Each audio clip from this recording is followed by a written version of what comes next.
I'm Jenny-Jaymes and my sidekick, Christian Cano, partner in crime, is coming up next.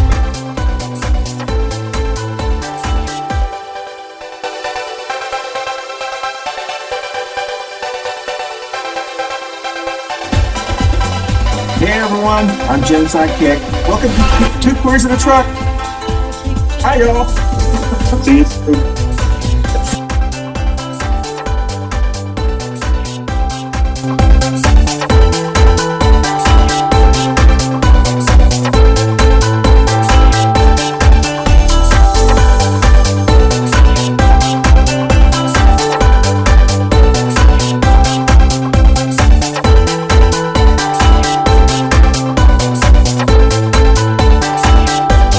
No, you're fine. Good morning, everybody. It is Two Queers in a Truck time, and yeah, it's a funny time to be alive. In September of 2024, it is September 18th. If you're seeing this show for the first time, and in real time, and we'll get right into the first topic. It's Jenny and Christian again, Two Queers in a Truck, but in real time. The debate unfolded last night, and so did Donald Trump's campaign. It wasn't even a contest. It was one adult in the room being asked questions by two moderators and a incoherent, babbling, napping 5-year-old and on the other side. And Vice President Harris, despite the intellect difference, you can tell that even in his prime in 2016, he would have been no match for Harris in wit, in intelligence, or recall of facts, because he didn't recall any facts or figures. He just made stuff up in a babbling hot mess. He couldn't even get his conspiracy theories right. He mixed several conspiracy theories together. And I find the most fascinating ones. The pet eating, the dog and cat eating of the Haitian population in Springfield, Ohio, which I wouldn't publicly say that, even if I thought it, if I was running for office, but I've got situational awareness and he doesn't. But I've never heard a candidate sound stupider than him. And he was at an all-time level stupid. And it's stupidity. It's just insanity. The other one was, and this one struck me as funny, was the transgender surgeries for immigrants. For immigrants, undocumented people in prison. Afterwards, obviously, if you don't know, if you don't watch the show, but you just listen to the show, I am a trans woman, and my roommate, that's a gay man, cisgendered man, looked at me and said, Jenny, maybe we need to find a way to get you in prison so you can get some free and renounce your citizenship so you can get some free surgeries and procedures temporarily. And I said, sounds like a hell of a plan, actually. Exactly. It came out of nowhere when he said it, of course, you know. So what was that from, Jenny? Do you know the basis of that? That must be some he makes conspiracy that was okay. So recently he's been saying that schools have been performing transgender procedures on children, which is just as babbling and incoherent. Of course, it's been shot down several times by media procrastinators. So I guess in his moments of clarity, which he had very few last night, he must have tried a new lie, which was, undocumented aliens in prison and in detention centers, getting free transgender surgeries. And first of all, what would be the point of that? Second of all, it's not true. Even if it was true, they would be adults. And the prison system is supposed to take care of the health and well-being of the adults. And the Supreme Court's ruled in favor of transgender inmates, and they have to provide affirming care. In fact, that ruling just happened this year, just recently. And Very surprising, You, actually. But another fallacy, Jenny, sorry to interrupt you there. Another fallacy is undocumented people who come over here. It's a civil violation. It's not a criminal violation. correct, So they would never actually go to a prison. correct. And so that's another thing that I thought was, I know it doesn't make sense, and it's kind of hard to try to justify what he says because it makes no sense. There is no Yeah, justifying what yeah, he said, which is the best part because the whatever, if obviously if you're a Democrat, you're not going to vote for the fool anyway. And but the people that are on the fence who thought, oh, let's just check this out. Let's check in and see, what Vice President Harris is all about in case you haven't been keeping track. And this is the time of the year where you start to do your information gathering and you want to see what she's all about. You got to see a very joyful, very intelligent, very poised, very confident former prosecutor and Vice President of the United States handle a predator, a 34-time convicted felon, and literally she controlled the debate in every way possible, and he literally, him and the RNC, well, the RNC representatives afterwards whined that it was 3-against-1, tried to play the victim. But this dude's been a predator all of his life. He got served. The moderators did, I think, a decent job in fact checking him, especially on the wild Haitian accusation. They treated it as such. Like when he made wild, invalid assertions, they fact checked him almost immediately afterwards. They were very accurate. They did not let him do the crazy assertions. They didn't let him get too out of hand. And when he did get out of hand, he just looked stupid. He looked exactly what he is. He looked dumber than a box of rocks. That's an insult to the rocks. He was absolutely babbling. He was incoherent. They talked about Joe Biden in the last debate being incoherent. This dude couldn't keep his eyes open. It looked like he'd been out all night clubbing, and he just came in from the club and we came in for this debate, and his eyes looked like two slits in snow. yeah. When he did have them open, he had to force them open repeatedly. Mm-hmm. Grandpa was ready for a juice box and a nap. He whatever they gave him drugs wise before he went on stage, and he was on something. He was on something. I guess so. Dr. Ronnie Johnson got him some flippies and some floppies, but whatever the combination they put him on, the horse tranquilizer or the dewormer or whatever, it didn't work. It didn't take. Like he was out there. Like he was flipping, and his body language was terrible. He didn't even attempt any kind of charm or personality. He was dickish. I mean, he definitely was his true self, and it was just wild to watch.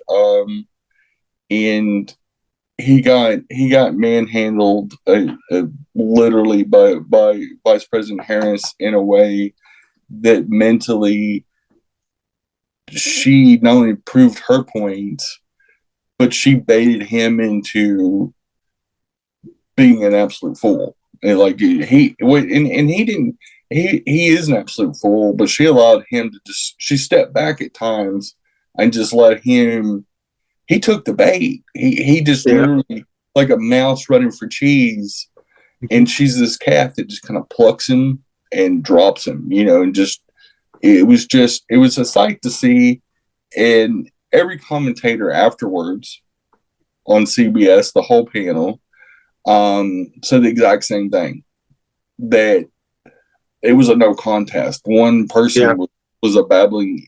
They didn't say babbling idiot, but I do. And one person was poised, confident, presidential, and accordion hands. He just was like, he looked like Weekend at Bernie's. Like it was it's like, I think she sent the felon into retirement last night. I think this is the beginning of the end for him. And it's pretty delicious. On other news, it an interesting thing. There's an article on a newsletter called Queerty, and a lot of people are asking about Usha Vance, which is JD Vance's wife, that she started disappearing more and more from the campaign trail. And there's a lot of people saying, and they've been saying this about Melania quite a bit, that Melania's definitely not appearing as much in the campaign trail as she did in previous years. But JD Vance's wife is also really not campaigned the way she did when JD Vance was running for the Senate 2 years ago in Ohio. And some people were speculating she's quietly quitting. The tone and the tenor of the Trump campaign obviously is probably a huge turnoff as somebody that is an immigrant, that is not white. She probably doesn't appreciate, just guessing. I would imagine, and I can't imagine her being comfortable at Republican rallies. Yeah. You think about this for a second. She is an immigrant. She is a person of color. And going to these rallies, I don't know if anybody's comfortable going to a Trump rally, but, Dunster draws a very specific meth head type crowd. And can you imagine the things that would get said to her? And I bet she's checking out. I hope for her sake she is. I don't have anything wrong. I don't care for her husband at all. But she seems to be, as far as I haven't really read up on her, she's a non-factor to me because she's not running for office. And she's not as easy to make fun of as Melania is, and hasn't done nudes and strippers and like at least with Melania, she has some stuff to make fun of. But it's kind of interesting that people are noticing that she's really stepping back fast, and this is his big stage. Like, this is Sophia Loren's, big, moment where she gets to put on her ballroom gown and just be the big queen that she is. But it's kind of bizarre. It's very notable that she's shrinking from the fight. And obviously, other people are noticing it now. Other press services are noticing it and picking up what, between her and Melania, they're just kind of, we don't really want to be there anymore. We're done. Yeah. And that's a good point, Jenny, because, obviously the more people that you can get to campaign, the more area you can cover. And on the Democratic side, you have VP Harris campaigning, you have Governor Walz, or Coach Walz campaigning, and then you also have VP Harris's husband campaigning and Coach Walz's wife campaigning. So you have 4 people covering areas, and on the Republican side, you don't have any spouses campaigning. That's a good point. I mean, I think that's telling. Well, and both guys are married to immigrants. Both people, Trump and to a certain extent, JD Vance, not only repeating lines about new arrivals and immigrants, they're married to immigrants. Yeah. Not to make too salient of a point, but if I was married to them, but hang on, we are up against our first break, and we'll be right back with some more Two Queers in the Truck. Hey y'all, thanks for watching Coffee and Pandosi, but I wanted to talk about something personal. I have started a company with a business partner of mine called Java Notes Records. And we have an Instagram page, and in our biography, or as the cool kids call it, the bio, we have a link to our Indiegogo page. If you go onto our Instagram or our Facebook, we have a campaign going for our Indiegogo, and it's helping us start this company that's going to help so many people between employment, charitable events, things of that nature. We're really doing this for our local community and really trying to help others and create a job for me too. But if you would go to our Instagram page for Java like JAVA, Notes, Records, and I would appreciate the support.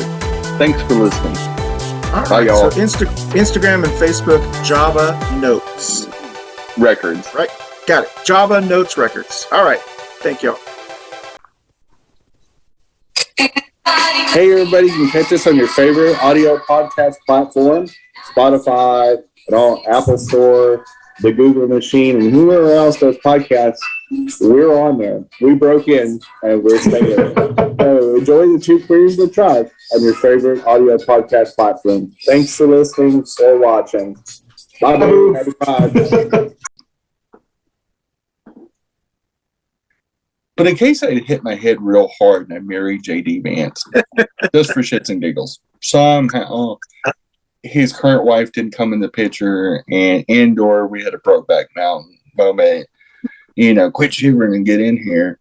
You hillbilly sexy man, you. That likes to cross dress. And so I met him at a transgender cross dressing convention because he showed up too in his favorite evening gown. A cocktail dress. I don't know. I wonder if he likes cocktail dresses or ballroom gowns. I'm just curious. Would he wear a tuxedo gown? Yeah. He may be able to rock it with that beard. Yeah. But it would be really weird to hear my husband make a big part of what they hate and what they campaign against, which is new arrivals of any kind. Yes. Being a new arrival. And I know Yes. Melania has been in this country a long time. I don't know how long J.D. Vance's wife has been in the country, but she's been in the country a while. But still, it's who they are. It's part of their story. It's part of they're coming to America and American success story, and kudos to them. I don't know if congratulations or condolences is in order, but sure.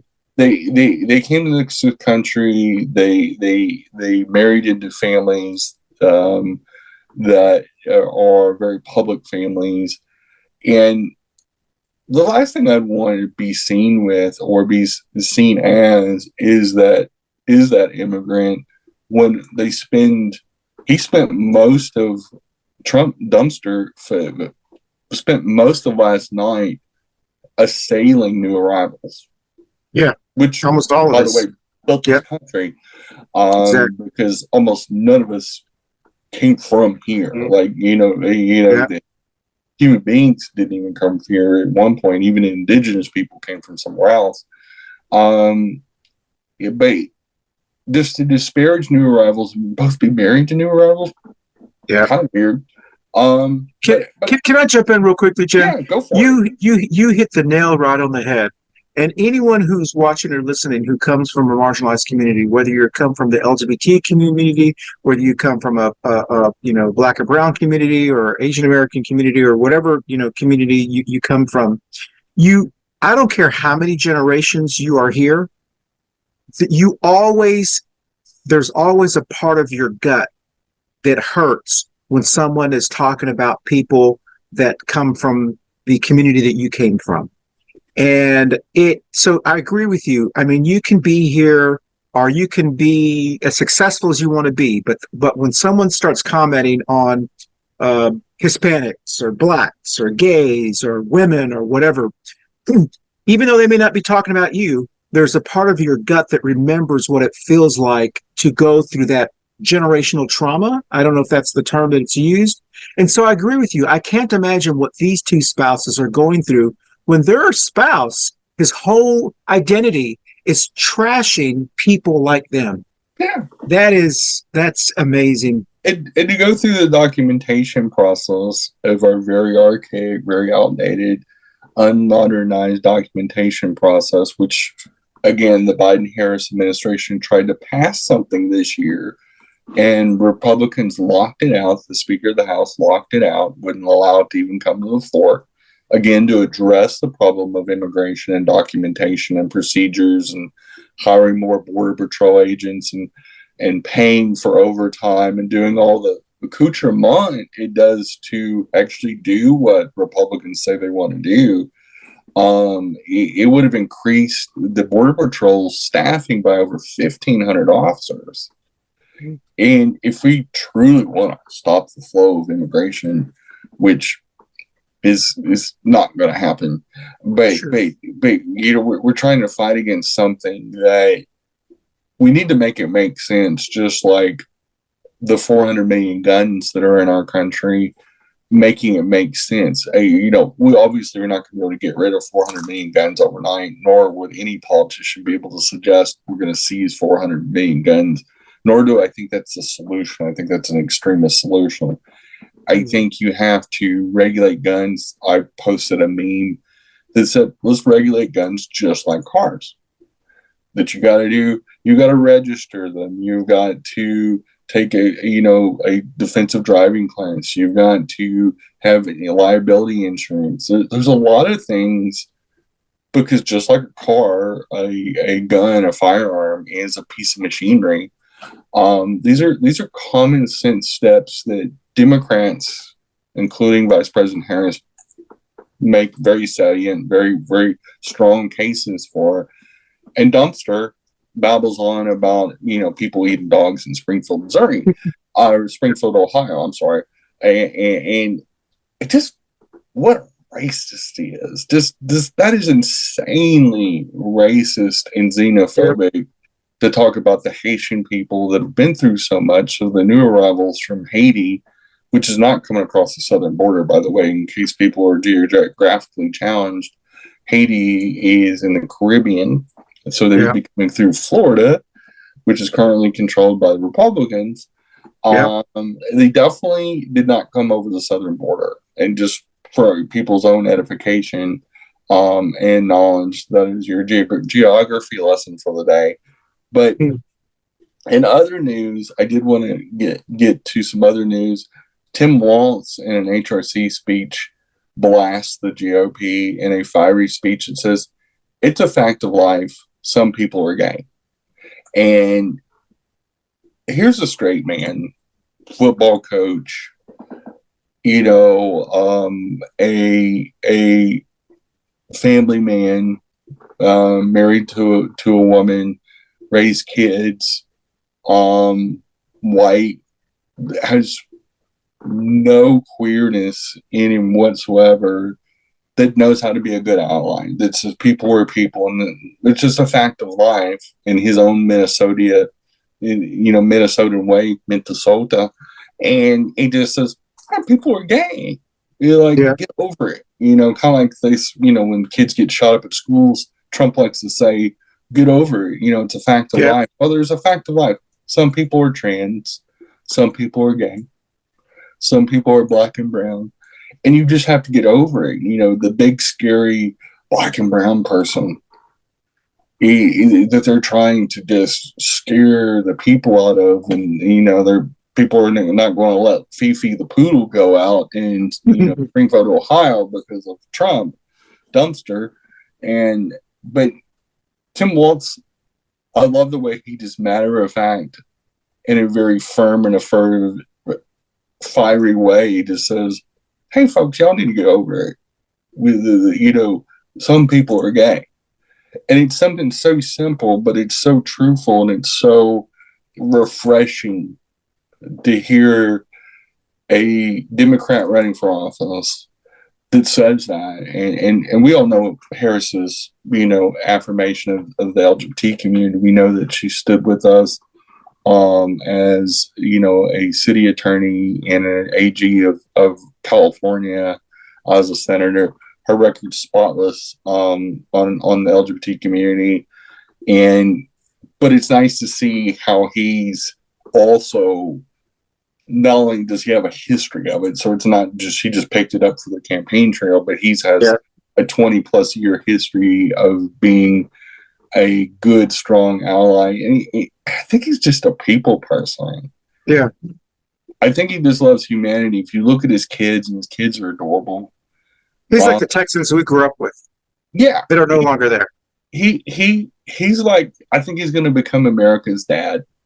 And he's just got this humor about him, and this common sense, and this, you go like, this is the guy that I would love for him to raise me. Like you look at his kids and they're well-adjusted, sweet young people, and you can tell they love their dad, which is just beautiful to see. Unlike Trump's kids that look at him like he's a rack of yard tools at Sears. Like literally, the only reason the Trump kids have anything to do with him is because he steals money for them and buys their cocaine and stuff like that, and pays for the plastic surgeries like Ivanka, like she's had some work did. Like, those are store-bought face. But yeah, you contrast the difference between Waltz and Vance or Trump, and you see three white men, one distinctly different, one that's had a real jobs. He's a working man, a football coach, an educator, a great ally to so many communities. It's just a good man. You just look at him, you just go, he's a breath of fresh air. Vice President Harris is a joyous breath of fresh air. And then you see the other side, and you go, glad I'm not married to that. I mean, and is there any choice? Like, there's a clear choice on, even if I wasn't a Democrat, if I was an independent, I couldn't look at Harris' performances last night, how Tim Waltz speaks, and then look at the other two, and just all I see is anger and rage from the other side. Yeah. Just venom. Mm-hmm. Just hate. And you see, Waltz and Harris just calling people in and saying, we love you. We love America. How do we help you? How do we serve you? How do we work for you? And what a difference, instead of hearing me, and I, we go, put us to work. We're ready to work. We've worked all of our lives. We're regular people. We didn't inherit any money. We didn't write any cheesy books about hillbillies and then betray everything that you stood for in the book. They literally walk the walk, done the talk all their lives, and it's documented and known. And there's nothing Dumpster and Sofa Loren can do about it. And that's probably why they're so scared of running against them, because they look at them and go, what's their not like? They're actually likable. Mm-hmm. And J.D. Vance and Dumpster, they're not even likable. They're not even charming. There's nothing, even Republicans aren't charmed by J.D. Vance. But we are up against our second break, and we'll be right back with some more Two Queers in a Truck. Hey, everyone. Thank you so much for watching us on Two Queers in a Truck. Don't forget, you can watch us anytime at your leisure on our video podcast platforms like Facebook and YouTube. But you can also listen to us, either this show or any of our past shows, on our audio podcast platforms like Apple, Amazon, Google, Spotify, and all of the other ones. So once again, thank you for watching Two Queers in a Truck. I hope you enjoy our show. Hey, thanks for watching Two Queers in a Truck. And Christian and I just blathering on about craziness in the world today. Y'all be safe out there. There is a lot of Republicans on the road. That's right. Have a good week out there. Bye. And we are back, but it's just, I don't want to spend the whole show talking about the debate, because I'm sure on our other show, the coffee show, we're probably going to spend quite a bit of time on it and some other things. But in fact, I kind of know that because I know a little secret we did off camera in a special interview. But normally we do that on the coffee show. That's right. We go, because we in true transparency, if you listen to both of our shows, which we do, Coffee and Pendulce, and what you're listening to right now, which is Two Queers in a Truck podcast. Normally on the coffee show, the running joke is Christian says, I know what Jenny's already talked about on her show. and in fact, we do a news segment. If you haven't listened to Coffee and Pendulce, I would recommend that you do jump over there and listen to it as well. It's a little bit of the same, but a different format. But it is interesting. There is a lot of chicanery. In fact, it's us here. We just move over to another. That's right. Like we just put it on a different hat. This show is just a spinoff of the coffee show. So true transparency. We try to talk about a little bit more queer stuff on this show, and we don't on the other one, or as much. Unless something like JD Vance cross dressing, you got to talk about it. It's like a $20 bill. Yeah, you got to pick it up, and you can't not laugh about Sophie Loren and all his Queenie acting antics, and it's kind of wild to see, and we just you got to laugh at some point. You got to look at it. And I know last night, even I really loved the CBS commentators after the debate. Okay. Because they were showing so much discipline and restraint, they really wanted to just burst out laughing at Trump. Sure. Because, this jackass has been pretty cruel to reporters for a long time and people in the news, fake news, they called him liars. He's been cruel to everyone. Yeah, everyone. He's been a dick to everybody in his lifetime. Yeah, exactly. Yeah. And these people are no exception. And Nancy O'Dell and everybody on the panel that was analyzing the debates, there was one guy in particular, I can't remember his name, but he was an older white gentleman, and he's like trying to really rein in what he was going to say about Trump. And he just very eloquently said, well, basically, he was Trump failed to make his points. That he was incoherent, that Vice President Harris completely controlled him and baited him into being a dumpster fire, and Trump had his little tantrums last night and his moments of just outbursts. There was these outbursts, and they talked about that openly on the CBS analysis, and I love the way they picked him apart. And they didn't really even pick him apart. They really just described what happened, and you can't not see it. Yeah. It's one of those things that's kind of like a car wreck. When you're driving by, you can't not look. You're always going to look. You're going to bend over, even if you don't pause and rubberneck, you're going to look a little bit. Everybody does. And it's natural curiosity, and you can't not notice Trump's dumpsters just... He's gotten worse. There's no other way of saying it. What the version of him last night that we saw last night, not only have we seen a decline, you went up against a very coherent Vice President Harris. Sure. In the last debate with Biden, obviously he went up against a candidate that is in some sort of cognitive decline, but I've got my own speculation on why Biden did that. But against a much younger, much more bubbly candidate with a lot of joy, with a lot of personality, with a lot of wit, and a prosecutorial background. She just literally, it was a clinic on how to debate. Sure. And how to debate a dickhead like Trump. Like if anybody wants to study how to debate a Republican for this season.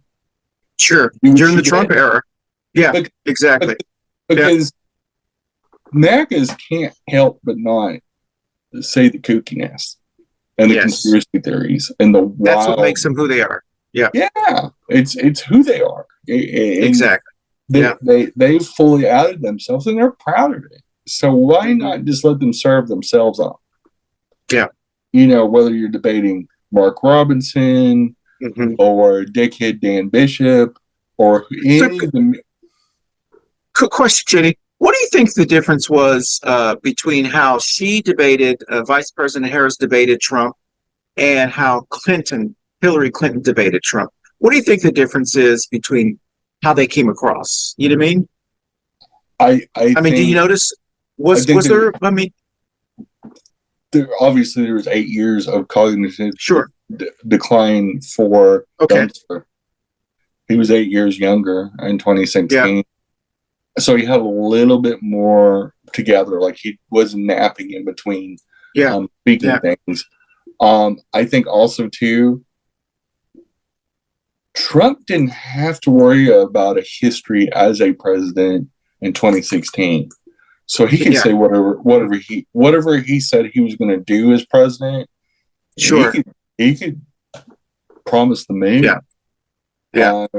And now we've seen him for 4 years be a cosmic failure. Yeah. He has to run on his record and what the Republicans have done since Biden has been in office and Harris has been in office. So things like the House of Representatives killing the border bill, and things like that. Trump is the one that forced that to be killed. Yeah. There is so many things. He has a record. January 6th happened. He wouldn't answer any, like when the commentator asked last night, would you do anything different about January 6th? He wouldn't answer him. Yeah. He showed no remorse, no regret. And we all saw it unfold. So there's no way around. Sure. We saw him speak at the Capitol. We saw that he did nothing for hours on end, even though he's the one that caused the problem. And he acted like he wasn't even part of it. And I'm like, dude, you kicked it off. Yeah. They're wearing your Stop the Steal t-shirts. Your campaign printed up the t-shirt. Let's he's got a track record now. Yeah. As far as the difference between the two ladies, between Secretary Clinton and Vice President Harris, they're two way different women. Sure. Way different histories. One's a former First Lady. One is, a former U.S. Senator and Secretary of State. They've had a way different trajectory. Sure. Because, Hillary Clinton spent half her life being Bill Clinton's wife. Yeah. Playing that role all the way up till he left office in 2001 and is retired from politics, more or less. So her career really began in 2001, whereas Vice President Harris started as a local prosecutor, in San Francisco, California, and then worked her way up the food chain. And, she worked a lot of middle-class jobs and it just worked her way up and became this rising star. So a very different pathway, two distinctly different women. And I personally still think we lost out on a great president with Secretary Clinton. I think she definitely would have been better than Trump. Like he's the worst president in American history. But Harris has a different demeanor. Vice President Harris has a different personality, and it's not a knock against Hillary. I do think it plays better against Trump. So you got the predator in Donald Trump, the dumpster, and you have somebody like Vice President Harris that's calm, cool, collected, very smooth, can be very funny when she needs to be funny. She can turn on the charm, but she also is about the business. She goes about methodically, as you can feel that former prosecutor come out, and she's held big banks accountable and international companies and drug lords, and she's prosecuted and won some huge cases in California, and led the way to make sure in the early 2000s, from the Great Recession, she held banks accountable and got more money for the United States than originally going to be settled. When she got sworn in, she went back and renegotiated the deal. Said, no, I know we can get more. And she actually renegotiated the deal because Shapiro, the governor of Pennsylvania, stated this. He talked about this process and said, she's a tough cookie, and she does well under pressure. And as we saw last night, she did great under pressure. She's on the biggest stage. Again, not that Hillary didn't. Hillary didn't have the benefit of time. She went up against somebody that she couldn't rail him on his history as a politician because he didn't have one. Plus, we've never seen anyone so unhinged like that before. Yeah, I mean, it was the first time that we'd ever seen. It's like the first time dealing with the drunk at the bar. The first time you're kind of like, what do we do? After the third or fourth time, you're like, then you know how to handle it. And and at that time he was a game show host. That's right. Yeah. We have to remember, he was a game show host that was a little crooked. We knew about Trump University, but we were like, oh, it's just Trump being Trump, and he just colored outside the lines a little bit.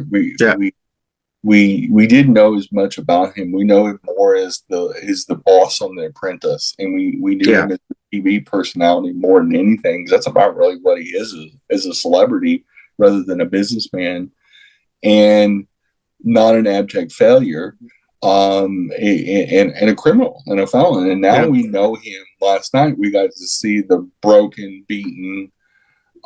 Twice he's lost the popular vote in the full election, the Electoral College in 2020. We get to see the steaming pile of dumpster that he is now, and it's not a pretty look. And you look at someone like Harris, it's fresh and brilliant and joyous. And is there a choice? I mean, is there a choice if you want to go forward in this country? Is there even a choice? That was the last segment, so we are out of time.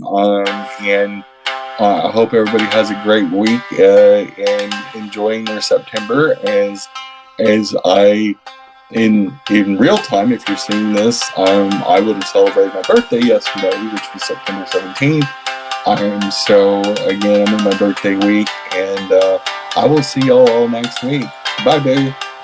Bye, boo. Hey y'all, thanks for watching and listening to Two Queers in a Truck, and it is my birthday week. And on that note, I really want to reiterate, if you didn't see the debate last week, that's okay. But if you're not registered to vote, or if you've not checked your registration here lately, please do yourself a favor and do so. Whether you intend to vote or not, make sure you're registered so you have that option. Don't cheat yourself out of the option for voting for a historic candidate, and making sure we don't rehire a failed candidate. But do yourself a favor, do the prep. It's free, it's easy, and you can do it in any county in the United States. Just go to your Board of Elections if you don't know the rules and regulations, and they'll be most helpful. Anyway, have a great week, and thanks for listening as always. Bye, boo. Bye, baby.